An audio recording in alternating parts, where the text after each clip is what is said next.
The third decade of 21st century began, and we have huge environment challenges.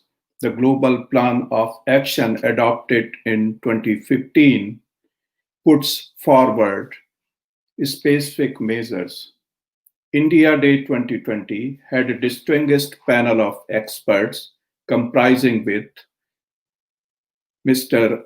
Pankaj Jain, he is a former secretary to Government of India, Mr. Duncan Stewart, who is a leading environmentalist, and Noel Gavigan, who is consulting to many European projects how to save environment. To discuss all this, we are bringing out their discussion because we received many requests and interest in this discussion, which we had on India Day 2020 just last week. So please enjoy this discussion. And after that, if you have any questions or you have any comments, just put in the comment box and our experts are still available to answer them. Thank you.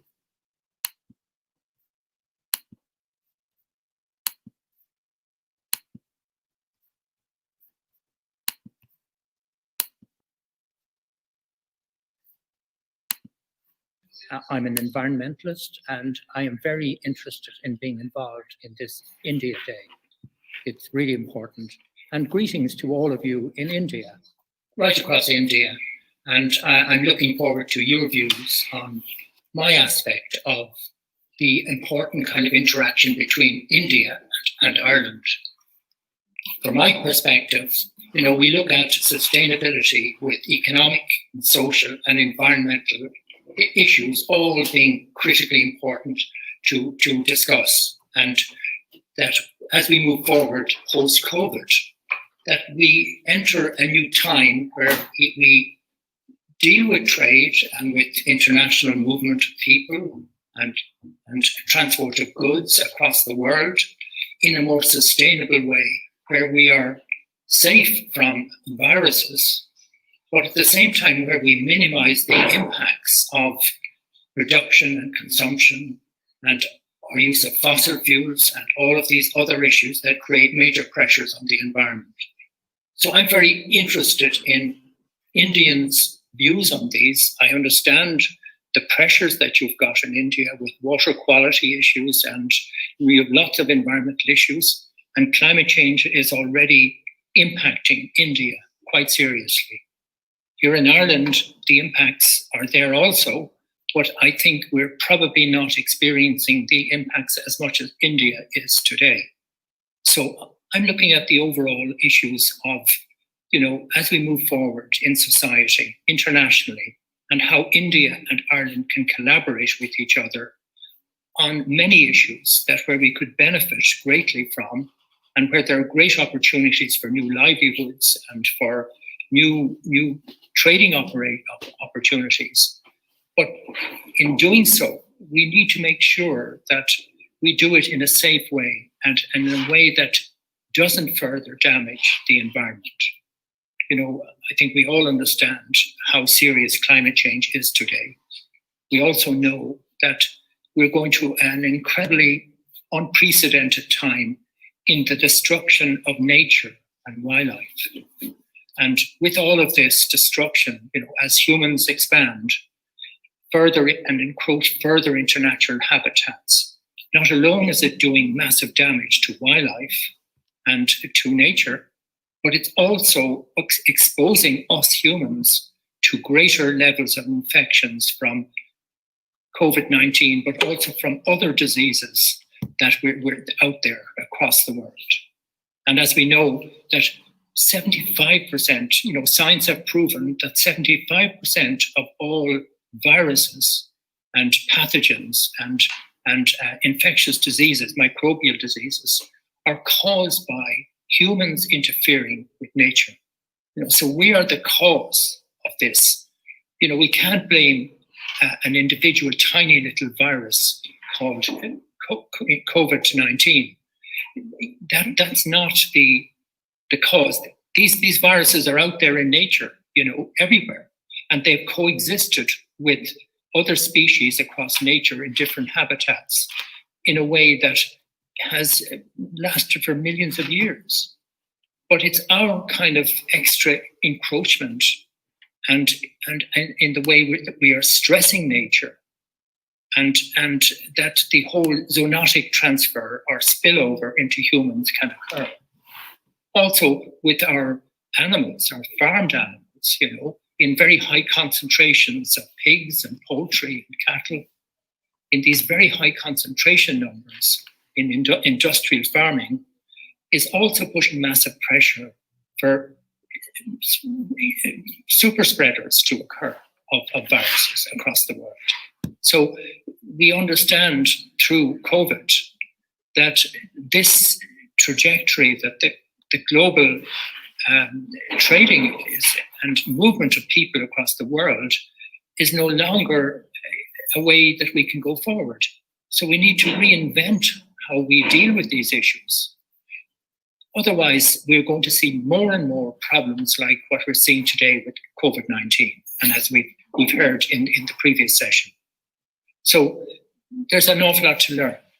But I think for me, I would start with climate change, which is the greatest existential threat and challenge that civilization has ever had to face.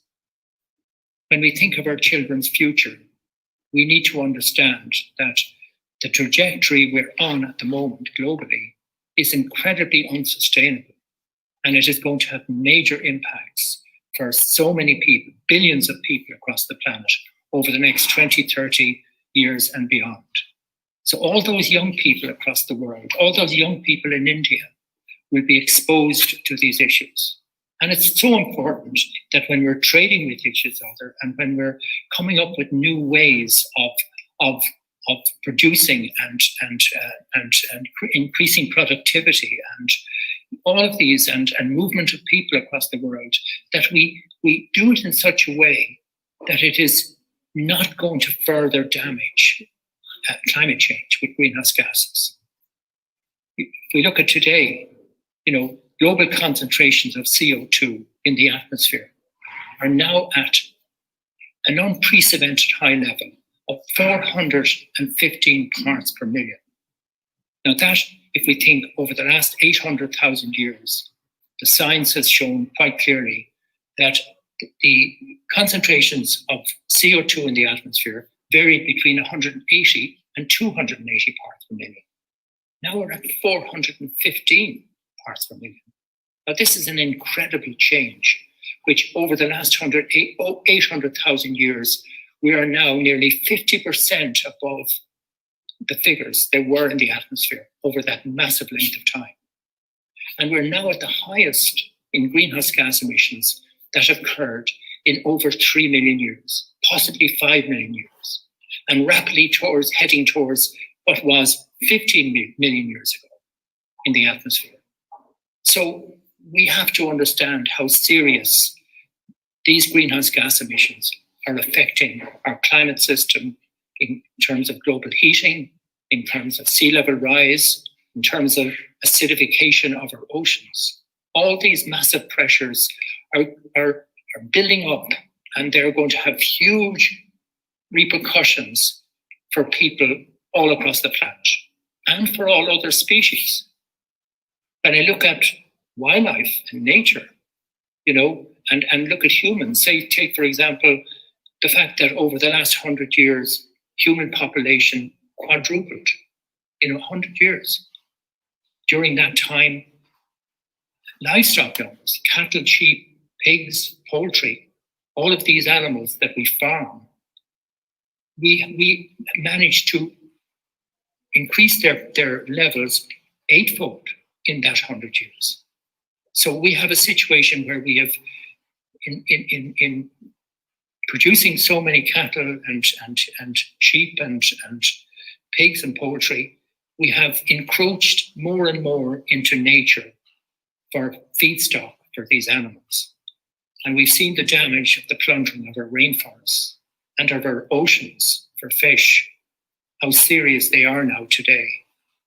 But also when we think it's not just the damage we're doing, but the populations of wildlife species have now plummeted down to 40% of what they were 50 years ago. So in other words, we've lost 60% of all wildlife species, mammals, birds, reptiles, amphibians, invertebrates. All of these have reduced. And at the same time, insects have plummeted by 80%, down to 20%. But this is shocking. And I think we have to understand that we humans live basically in a biosphere on this earth that allows life to exist.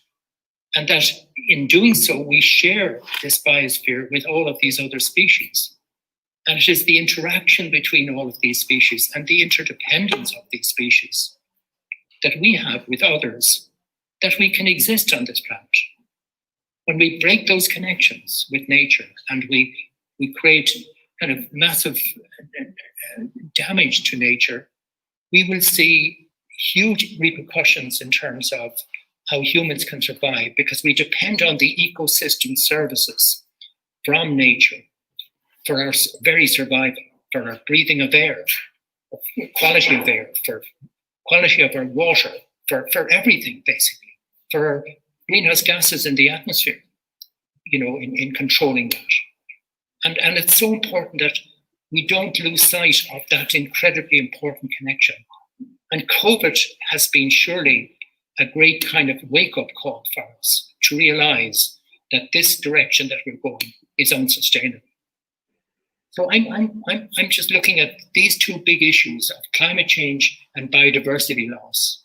But also, if we look at plastics and the damage that plastics have done, in the last 50 years, and especially in the last 20 years, the massive damage, especially of microplastic, the way it has now kind of basically got into all of our rivers and waterways and lakes and into all of our oceans across the world. And the damage it's doing to wildlife is massive. So we have to understand that all of this disposable waste that we're producing, we have to stop all of this. We see how India has to cope with these massive amounts of disposable litter that's in India's rivers and lakes and everywhere. And they're here in Ireland the same way. And I just would like to say that we in Ireland, we're not a good example for India. I mean, India has performed extremely well in terms of greenhouse gas emissions. India's greenhouse gas emissions are 2.5 tons per person on average in India. Our greenhouse gas emissions are 12.5 million tons. But basically, it's so important that we learn from India of how to deal with a lot of these. We have an awful lot to learn. We have an awful lot to share. We can work a lot together. And this day to day is an important opportunity for us to engage with each other, come up with new ideas, see how we can share these ideas and work together. So thank you for listening. Discussion on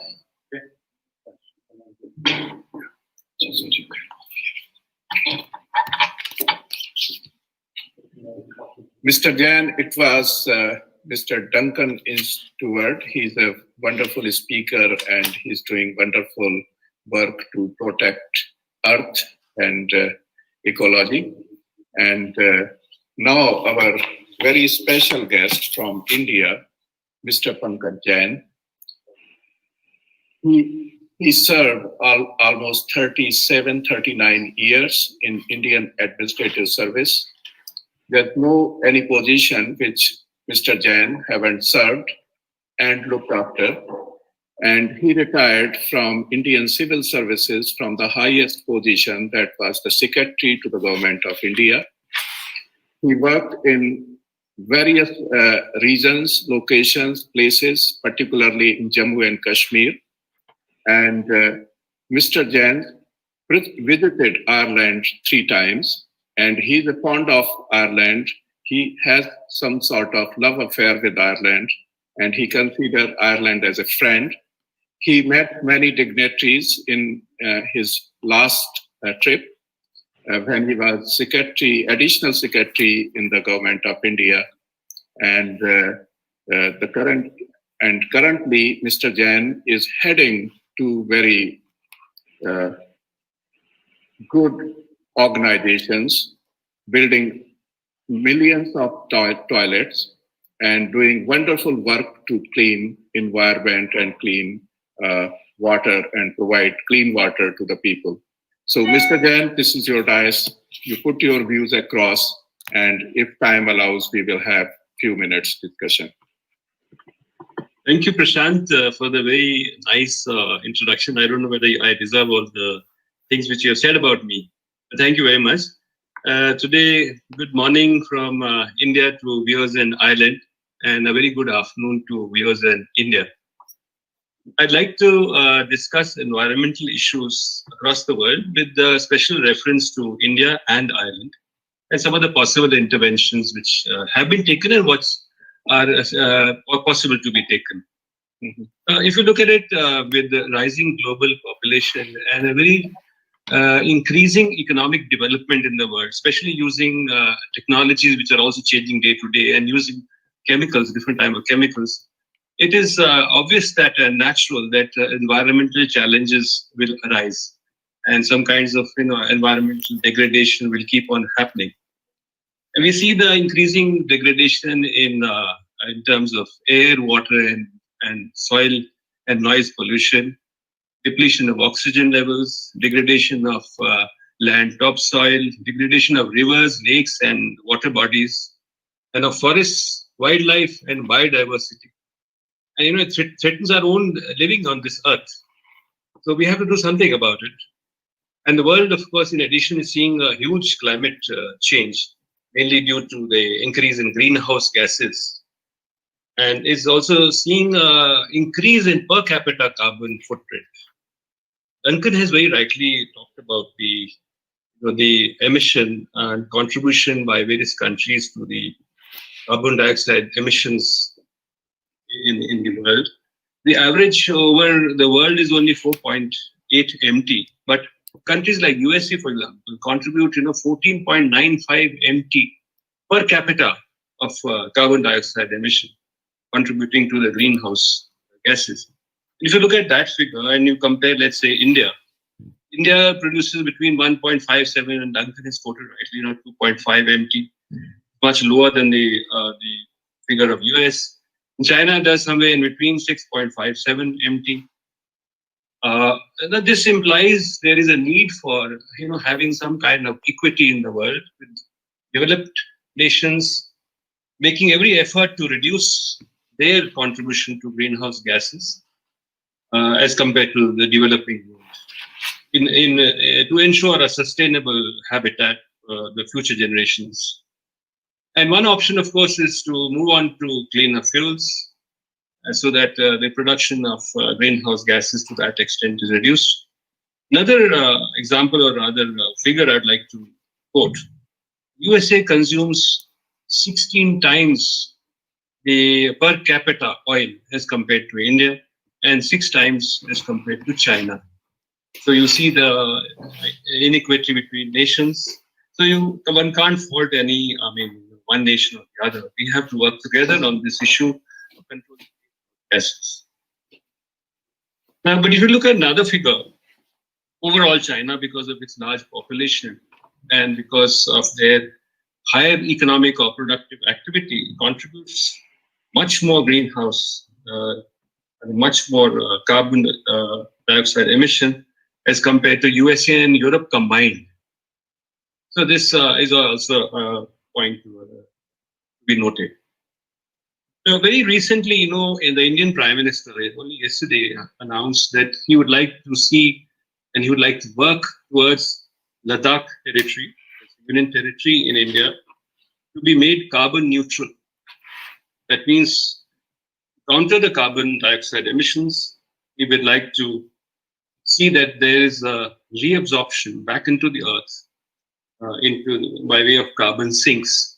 And one, of course, option is forestation. If you have large tracts of land available, and if you develop forests over it, and there is a scheme I will talk about a little later, then you can through these carbon sinks, make the carbon carbon neutral the territory. The area of Ladakh, abounds in sunshine also, And this is a huge opportunity to have solar power, which will not be a polluting source of power. And thereby, thereby Ladakh can earn large number of carbon credits. Another issue which had been earlier causing concern was the depletion of ozone layer by way of production of chemicals, which are called ozone depleting chemicals. Now this was followed by a Montreal Protocol in I believe in 1987, which all nations signed, and banning the use of CFCs, halons, and other ozone depleting chemicals. And this is a very good example of international collaboration in stopping further degradation of the environment. And this we would be very happy as part of the nations that this kind of example can be duplicated elsewhere also. Now in India, as you're probably aware that the environment is regulated by the Ministry of Environment, Forests and Climate Change. And a number of policies are there with the ministry, which are meant to mitigate environmental damage and further to prevent degradation. A notable policy in this is the compensatory afforestation, and there is a fund set up. It's called CAMPA, compensatory afforestation. There's a fund for it. Its name is CAMPA. The idea is that any project, new project, which is going to above a certain level, and which requires the clearance or destruction of any part of a forest, then that requires to go through a forest committee, and there's a committee at the state level, then there's a committee at the central level. And to compensate for the damage to the forest, the project authorities have to pay a sum which goes into the fund called CAMPA. And the idea is that at present India has a forest cover of about 25%. Our intention is to increase it to 33%.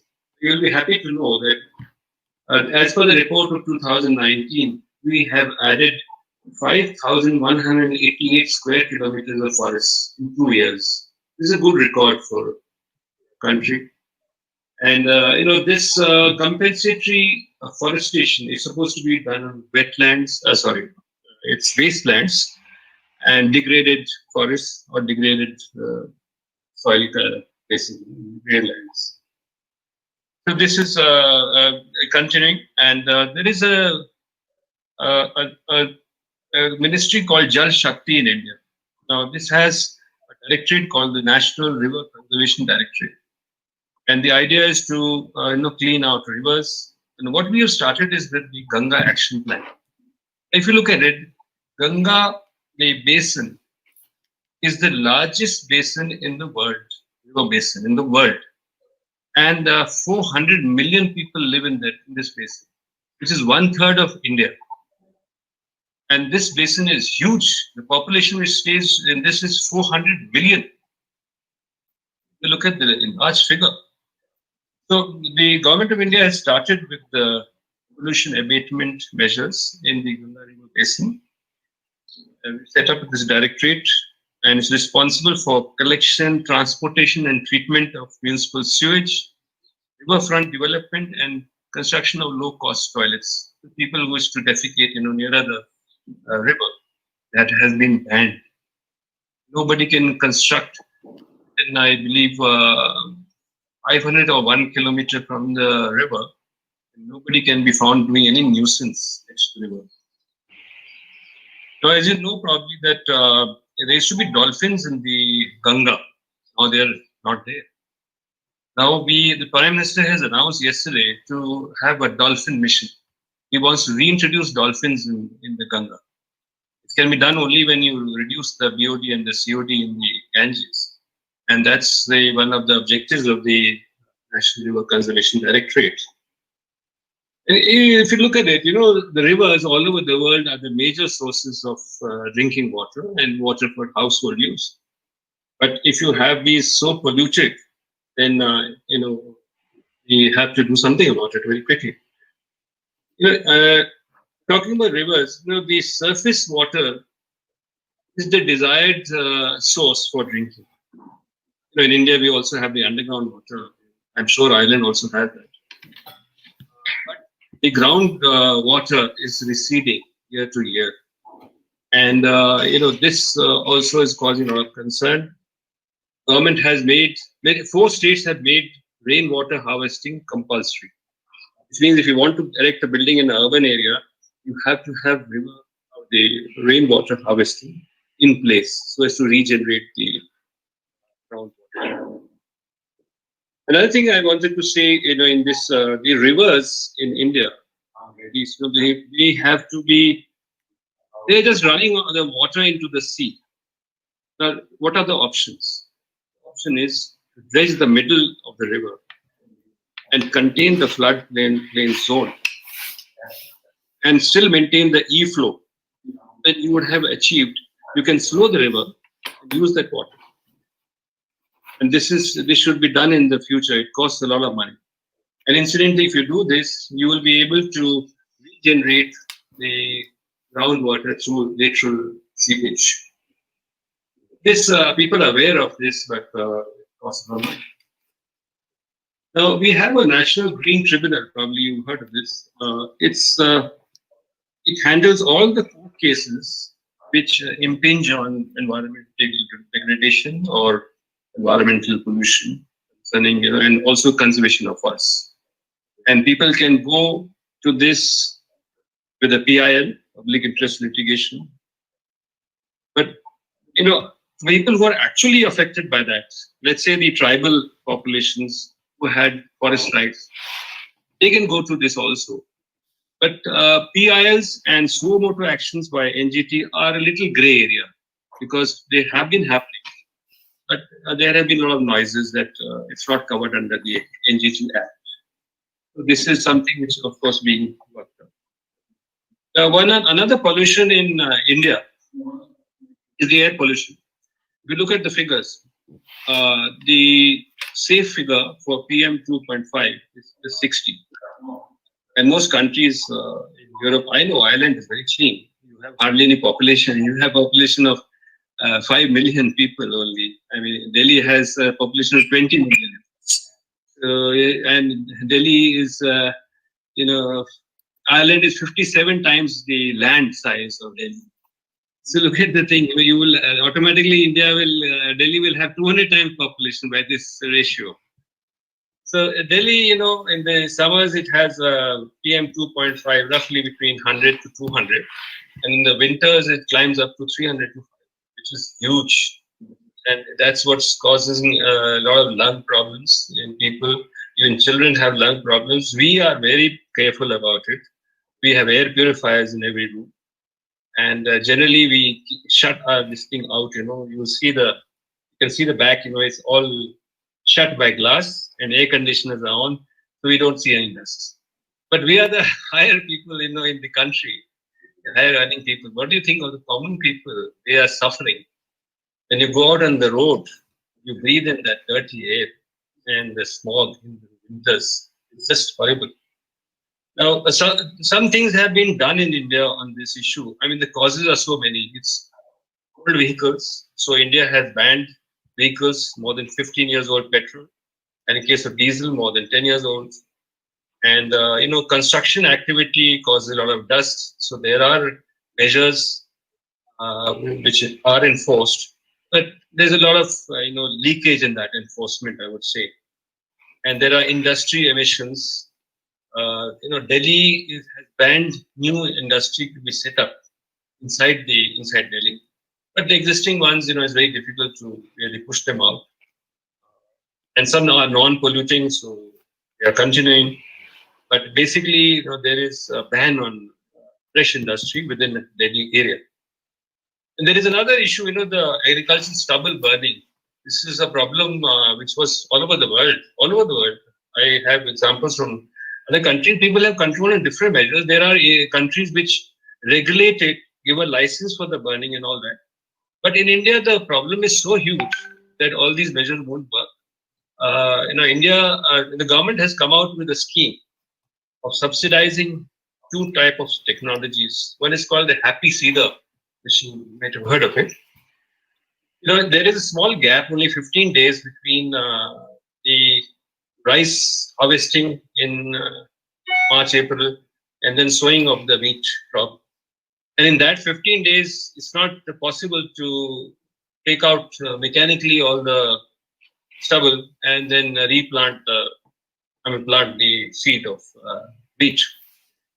So this Happy Seeder machine, which costs a lot of money in terms of, Indian, this thing, the 150,000 rupees, which would be how much? 200 euros, I think, maybe. I'm not sure. Yeah, I think so. 2,000 euros, sorry. 2,000 euros. So for the farmers in India, it was a little expensive. They live, many of them, on the borderlines. And therefore, the government of India decided to give a subsidy on it. And similar subsidies also available on another machine, which is called the Super Straw Management System. It's a harvester, so by the time of harvesting the rice, it at the same time cuts the stubble and distributes it all over the field. First cuts it and then distributes it, so that stubble burning is not necessary. Otherwise, if you look at it, you burn the stubble, it contains potassium, nitrogen, phosphorus, which are so valuable to the next crop. And if you save it, you can increase the crop yield by 10 to 15%. This is stubble burning was banned by Supreme Court of India. But the question is, banning is easy, but if you don't have an alternative to this thing, then it would not work.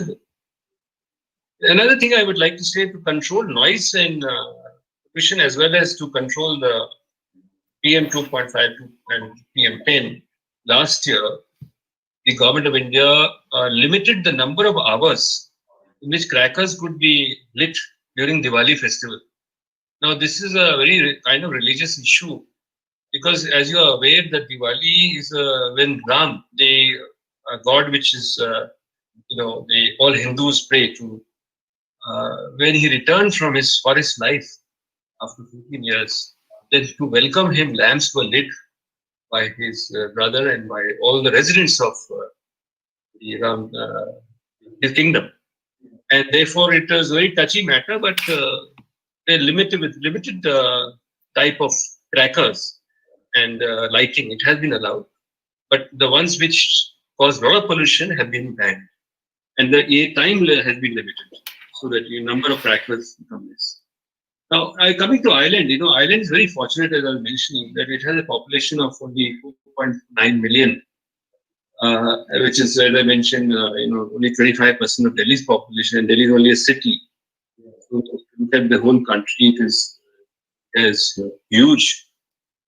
So the area of Ireland is 57 times, and this 100 times less population density in Ireland reduces the chance of environmental degradation to a large extent, and therefore you have a good life expectancy in Ireland.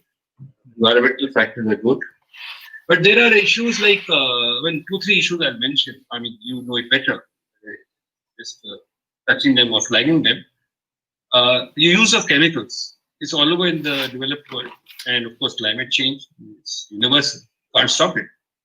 Right from North Pole to South Pole, climate change, every country is responsible for it. As I mentioned, the contribution by USA is the highest, per capita at least. And overall, China is the highest. Now, due to the use of chemicals, there is a chance of, or there are diseases like cancer, stroke, or heart diseases in Ireland. And then studies have shown that 13 out of 100 deaths in Ireland are premature because of the effect of chemicals. Cancers, so this is some area which Ireland needs to look into. And people in lower economic strata, as anywhere else, they are most vulnerable. That's true of India also. And anyway, and that's true of Ireland also. Climate change, still remains the biggest challenge for the whole of Europe, the whole of the world. So this touches Ireland also. And there I will touch a little bit. If we move towards like Montreal-like declarations, and if we are able to create a sustainable population and a sustainable habitat, it's very difficult. You have the SDGs, but all of them are not being achieved by everybody. In countries like Africa are behind. I mean, continents are behind. India has made a lot of progress, and we at least have all the issues on mat. We understand them. We are implementing them. Maybe a little slowly at times because of lack of resources or the huge populations. But India is on board, basically. That's what I wanted to say. And actually, if we create a sustainable habitat, then over time, then we will be able to control the problems of all these pollution which I mentioned, especially the chemical and the climate change, which will keep on happening. We need to have safe disposal for chemicals as well as for medical waste. So this, even when you control the other pollutions, the chemical and medical and climate change is still going to remain in Europe and all the developed world. What to say of India? They will remain for a long time until we have all sustainable practices in place, which means safe disposals basically, and least use or 3 R's: reduce, recycle. There's a third. I mean, 3 R's. Now, coming to some other issues. Some key challenges I believe in Ireland are you have population of heifers and cows around 7 million, which is more than the human population, and these are spread over, I believe, on 1,000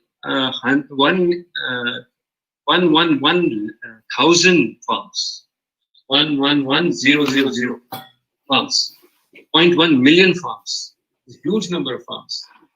And every farm on average has 62 heifers and cows. So there is a need to, what I was told, that, and humans of course live in those farms, there is a need for us to have on-site waste water disposal, which we already are using all over the world, and wherever you have isolated pockets, we are using septic tanks all over the world. So the technology. But I would like to touch on this as part of Sulabh. I am chairman of CSR and projects in Sulabh. Sulabh International Social Service Organization is a 50-year-old social NGO in India. It has done a huge job we've done. We built 1.5 million toilets, some 9,000 community toilets, pay and use basis in the towns. And we have invented the twin pit. Sulabh International has invented the Dr. Patrick. We invented the twin pit on-site waste water disposal system toilets. Now the plus point are 2, 3 in this. One is it uses very little water. Second is very cheap. And third is that you don't need a septic tank, because we combine in septic tank you have anaerobic conversion. Now here we have, and then you have a soak pit after that. In this twin pit system, there are 2 pits, left and right, and we use only one at one time. When that fills up, we block that and start filling the other one. And in 1 month or so, or 2 months, we find that the pit we had used earlier totally dries and converts to manure. Now that is usable as manure in the farms, and it doesn't pollute the groundwater. That has also been tested. Using this technology, Government of India has built 110 million toilets in 5 years. 110 million, which is 50 times of the toilets which Ireland has in the houses. 50 times. So every year India has built 10 times the toilets, individual home toilets, as Ireland has in all the houses combined. It's a huge. I mean, it's one of the biggest missions which the Prime Minister implemented. And I'm glad to say that when I was secretary, I had initiated this mission, Swachh Bharat. I had given the idea to the Honorable Prime Minister that let us have a clean India. And one of the points is starting with the toilet. But there's so many other issues of solid waste disposal, but if you start with one issue, you can always tackle the next one, and the next, and then next. And our country is going to the next. I mean, now water into every house, and electricity, of course, every house, including every village house has been connected by electricity. And water, every village is going to be connected very shortly. And for floating populations in the village or landless laborers, they're going to build more community toilets. Government of India is mentioned. So why I mentioned all this is, where you have large number of cows and heifers, they have a lot of dung, out. So this waste can be converted through biogas plants into biogas. And India, of course, Sulabh has a lot of experience in this. We have constructed 5 or 6 in Afghanistan and a number of biogas toilets in India itself. We are willing to share our expertise, and if you want, you can build it in Ireland, turnkey basis. So Prashant will be in touch with me in case any requirement is there. So at the end, I feel personally that the whole world is on the right track of controlling environmental degradation. Because, the measures which I mentioned are all known, understood, and being tackled by protocols. The only thing I wanted to say that resources permitting, all of us should be able to move to a more sustainable habitat and a more sustainable populations. And this, of course, may require, controlling populations, but that has to be seen by each and every individual government. India has done, yesterday Prime Minister announced another issue, said in abatement of pollution and stopping environmental degradation will be his high priority, and he will do it with the help of citizens. So in other words, it will be done on mission mode. That's a very welcome statement. Already in India, which I mentioned, there are, in addition to banning old vehicles, India has implemented CNG, electric vehicles, and introduction of ethanol, which is less polluting than petrol. So thank you very much. I think I've spoken a lot, and a lot of issues were rather technical. I don't know whether people enjoyed them, full of figures also. And I'll be welcome to answer any questions if there are any from any person in the audience. Thank you very much.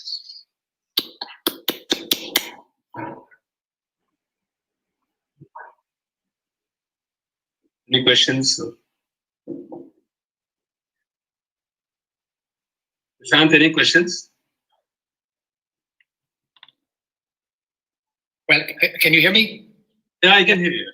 You can hear me? Oh, sorry, I didn't know you could hear me. That's great, because I hear you, and thank you for your very, very good talk, Pankaj, and especially what you've achieved with 110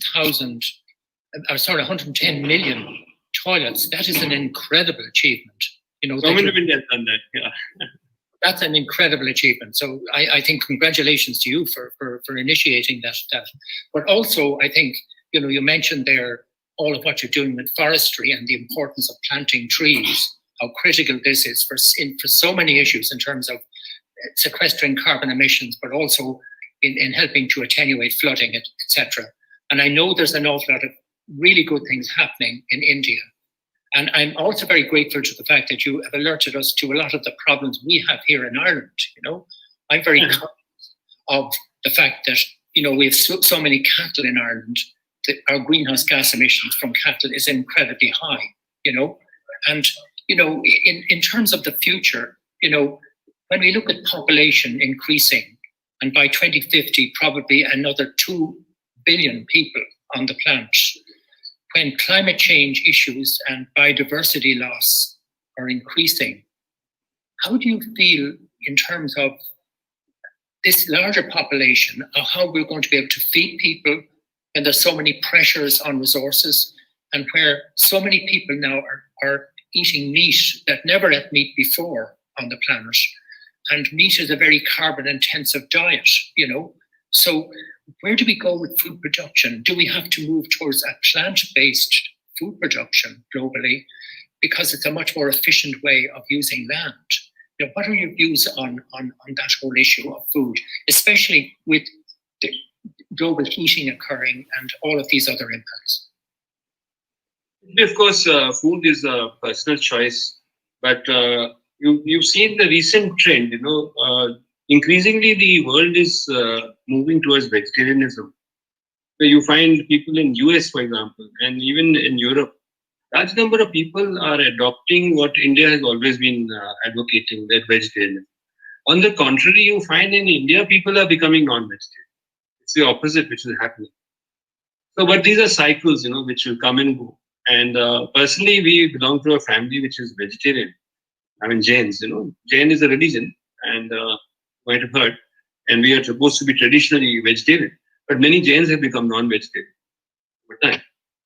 Now, the other issue about increasing population, that is what I mentioned in my last para when I was speaking, that we have to move towards a sustainable population. If the world has to survive, then the planet can, hold only so much population and not, because it has to be integrated with the, the resources which are available. If you increase the population, then you will outstrip the, you will exploit the resources more and more, and you will start degrading it more and more. It will not be sustainable. You have to bring back the same amount as you are consuming in order to be sustainable. Now, what I look at it is that with increasing new technologies, there is a possibility that you may be able to reduce the carbon footprint, and also by having areas which are carbon neutral. For example, if you have nuclear power, in India is going on that, you're aware of the International Solar Alliance. India has started that, initiated that, and India was the first chairperson of that International Solar Alliance. The countries, I wouldn't say Ireland, but many countries have a huge amount of sunshine. And one, of course, is India. So cleaner technology, move towards cleaner technology like wind energy or sun or nuclear. That is something which can reduce the pollutions. But still, you will have problems on the water availability front. I mean, if you have 2 billion people more being added, I hope not. By 2050, it looks a little scary because India is trying to control population, and both China and India are expanding their populations. But if that happens, then certainly water is going to be a huge problem. It's already a problem in India. Won't have enough water to drink. Many people, per capita is very good. So move towards sustainable. That's my issue. Yeah, it'll be seamless. So, and this is with Noel Gavigan.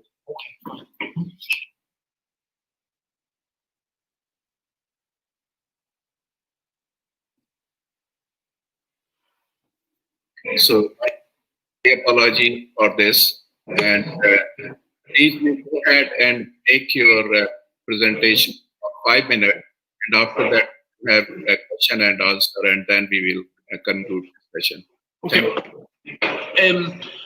So what we're looking here is we spent the last number of years trying to determine many various factors in terms of international collaboration for meeting the challenge, the climate challenge that we're working on. And like every country has its own strengths and weaknesses in how it's tackled. Every country has its own emissions that it needs to tackle itself.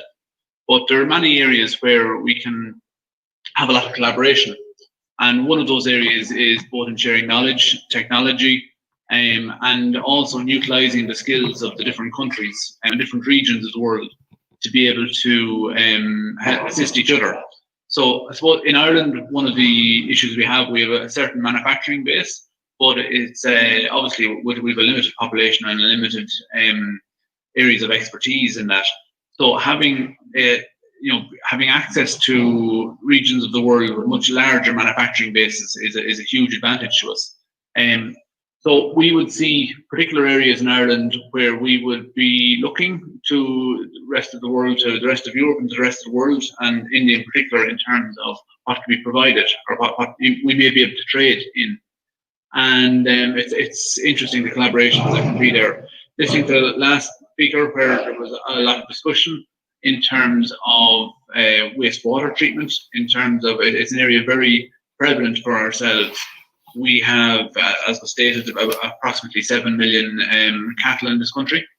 Our water quality is relatively good, but it is slowly disimproving. So we do need to really look at what's happening in the agricultural sector to ensure that we don't have a further deterioration. In fact, we should be improving the water quality. And water quality is only indicative of the impact human activity is having. Duncan is joining me beside me. So essentially, one of the areas we're strongly looking at is how we incorporate technologies like anaerobic digestion onto farms, and how that can be utilised to ensure that the resulting wastes from those farms are properly recycled, the nutrients are properly recycled, we can recover the energy, and the nature of the nutrients that come out of the digester are much better than what comes out of an animal. In fact, it's much more available to the plant, so it's a much better fertilizer. But as well as that, recent evidence, and this is government research evidence, which has shown that it's far less likely to leach into groundwater. It's far less likely to be lost to the environment. So therefore, the pollution potential is dramatically reduced. And it's very encouraging to see those figures and see the results of that research. So one area we are looking at is we don't have a strong manufacturing base for biogas plants in Ireland. However, we do see in India, they're literally numbered in the millions in terms of small scale plants, and also going into medium scale and the large scale. So within the medium scale plant, which would cater for a herd size 100 to maybe 500 cows, we're seeing a lot of the development here in Ireland. Having access to technology that can solve that issue and can be adapted into those farms would be a great advantage. So we would see that as one area where collaboration would be of great benefit. So we'd be looking for technology there, such as combined heat and power plants. We'd be looking for small CHP units to take biogas, convert it into electricity and heat, and potentially small upgrading units, because we see over the next couple of years, and as has already been mentioned, how we decarbonize our transport system is a big factor now. So for technologies such as, we see diesel and petrol being phased out. So electric is one good technology, but it's limited for heavy goods vehicles. It's very good for personal transport, but when we look at how we transport our goods, it doesn't have first of all, we don't have the resources to produce all the batteries that would be required. We don't have the natural resources in particular elements like cobalt and lithium are in very short supply. So those areas, we cannot produce enough batteries for all of that. We do know that biogas and biomethane is an excellent transport fuel. It readily fits into existing trucks with small conversions.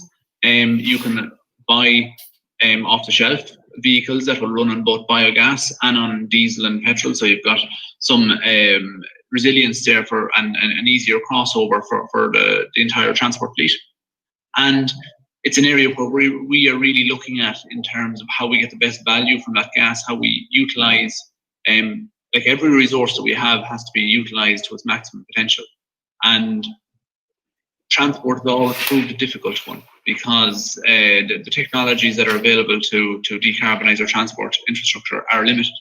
So we do have ethanol. Biodiesel is possibly at worldwide limits at this point in what we can produce sustainably. Possibly could go higher, but again, the sustainability factor really comes into play here. And the biomethane is an area where we see huge potential for growth in the next couple of years. After that, there are other areas such as in Ireland, but also reflected across the world. We have in the last number of decades, gotten used to heating our homes with large amounts of fossil fuels. Kerosene would be a very popular fuel in Ireland. And how we convert that housing stock into technologies that are low carbon.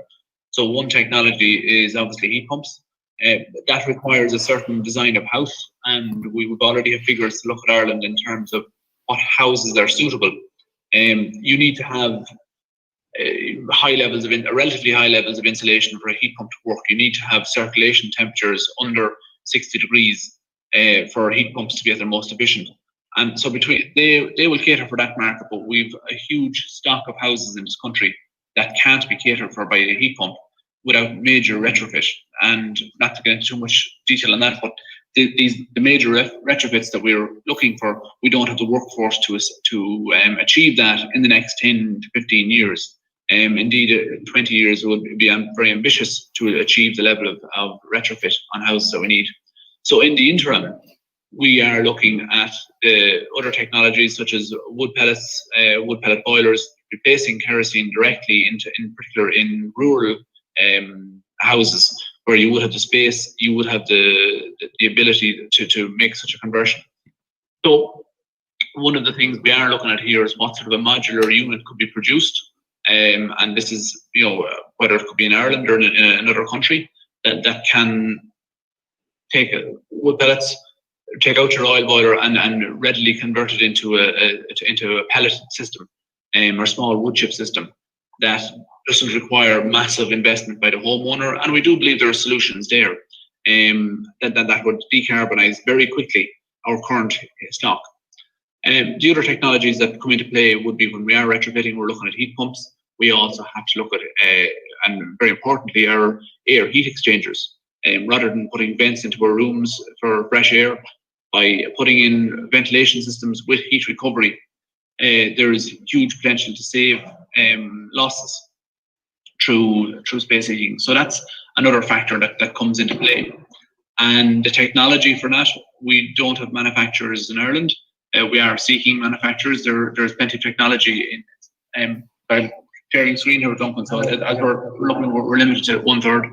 But as we look forward into what technology or where that equipment will come from, there are a number of European manufacturers. There are Chinese, but predominantly a lot of the manufacturers coming from Asia. And we are always looking for manufacturers of those technologies that we can adopt into our building stock. So there's quite a lot of work to be looked at there in what we can and what collaboration can happen, that we could trade and that we could potentially be a market for that sort of equipment. And we would hope that we could build links between Ireland and India where such technologies could be provided. And that's probably the predominant thing we're looking at the moment in terms of how we would look at collaboration. That is manufacturing. The ability to access manufacturing in India would be a great benefit. Now, there's a lot of technology and a lot of know-how that we should share as well. And I think the opening the door and having the conversations and really opens up the possibilities. I've only been involved in this process for the last couple of weeks, and I've already found it very beneficial to see what is available, and there's a lot of ideas starting to come about. So I think it's something that we should grow and get more and more people involved to expand it to its best potential.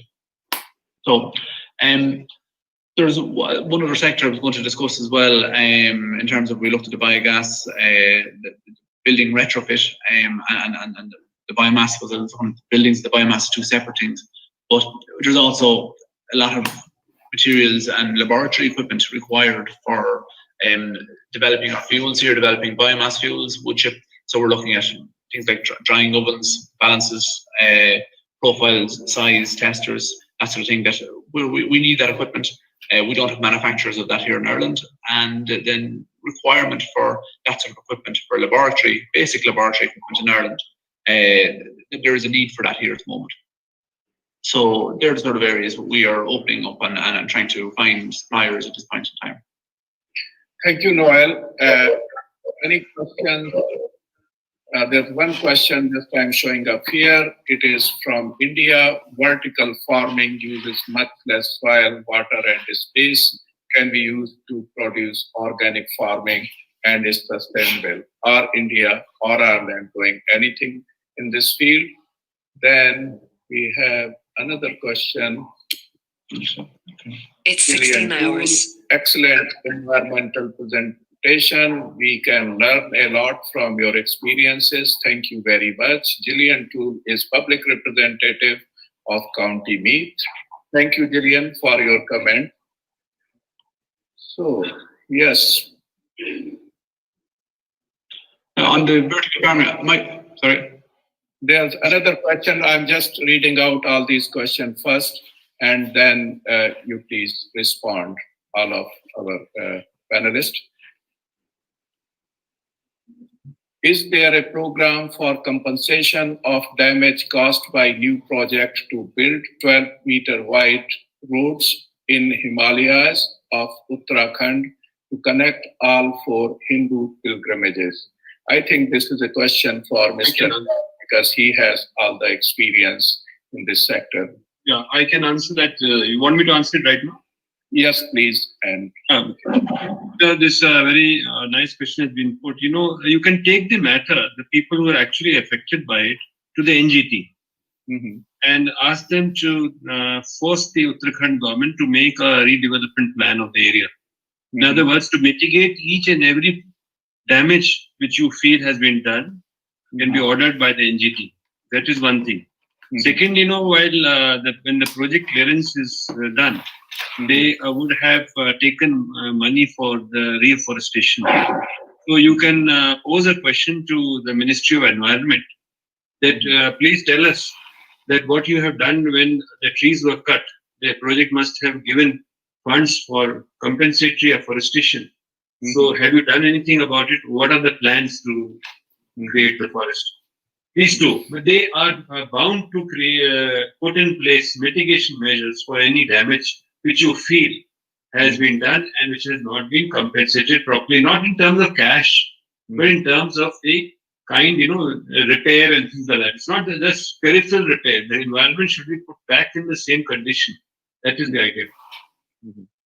That's wonderful. Thank you, Mr. Jain. And any comments or observation from Duncan, Stewart, or Noel? Yeah, can I come in there on a question about vertical farming and on, you know, organic growing? Now, maybe if I just take the issue, I think, yes, I think there's huge opportunities, especially in urban areas or close to urban areas of vertical farming, because you can achieve much higher levels of production in these conditions. And, you know, it would be good if a lot of that energy that's required was solar rather than, say, LED, you know, and a lot can come, say, in India from direct solar energy to feed into this vertical farming. But if we take organic farming, I mean, obviously there's a lot of benefits of organic farming in terms of health benefits, in terms of, you know, obviously no pesticides being, you know, wildlife benefits from it. You know, there are huge benefits of it, less damage to rivers, etc. But the unfortunate problem with organic farming is that it takes up more areas of land. But to overcome that problem, I think globally we need to shift away from cattle production, which uses up huge amounts of land in a very inefficient way to produce nutrients for people. Whereas if we grow plant-based food products, as Pankaj was talking about earlier, we can use the land much more effectively and efficiently, and that allows us to grow organically in that situation. So I think the shift away from meat diet globally and the production of meat on farms, especially where they're so high in Ireland in the numbers of cattle, etc., we can solve a lot of our problem by reducing meat consumption down to probably a quarter of what it is now. In other words, not banning meat, but just reducing the amount of meat we consume and shifting that land over to organic growing and to more biodiverse areas. In other words, for biodiversity to enhancement, etc. And obviously for river quality enhancement. Because the problem is that over the last century, in my talk, I meant to talk about the fact that we we quadrupled as a population in 100 years globally. Now it's 7.8 billion people. But in that 100 years, our farm animals, we basically multiplied our farm animals eightfold in that time, which meant massive encroachment into wildlife areas and into nature. And this is a fundamental problem with population. We were talking about population earlier on and population increase. If we were to shift away from meat production using cattle and ranches, etc., Duncan, we got your point, and today we are limited in our time because other sessions are just lined up. But thank you so much, Mr. Jain, Duncan, and Noel. You contributed hugely, and I believe this is not the session that we could conclude here. The further discussions and deliberations required on environment, and we are happy to facilitate further communication between all of you experts.